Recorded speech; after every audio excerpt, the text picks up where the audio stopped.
to your tutorial of our in-house equipment here at ARU. All of our rooms come with a projector and a screen as standard.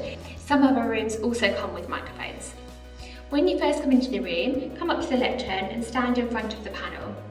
This may well light up as it's motion sensitive. If it doesn't, simply wave your hand in front of it and the screen should turn blue. On the screen you'll see an on button, and if you press this will power up the projector. To use your own laptop, we provide VGA and HDMI cables in every room, so simply plug in using the appropriate cable for your laptop.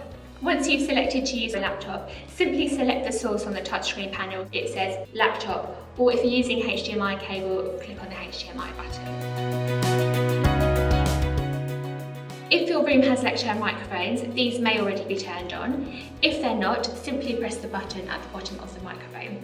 You can also adjust the lecture microphones by hand. If your room has roving or lapel microphones, simply remove these from the cradle and turn these on. Once you've finished, just return them to the cradle.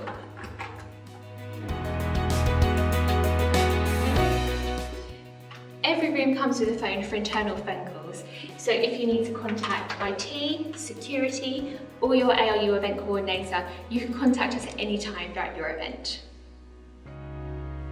If you have any questions, please feel free to contact us by phone or by email.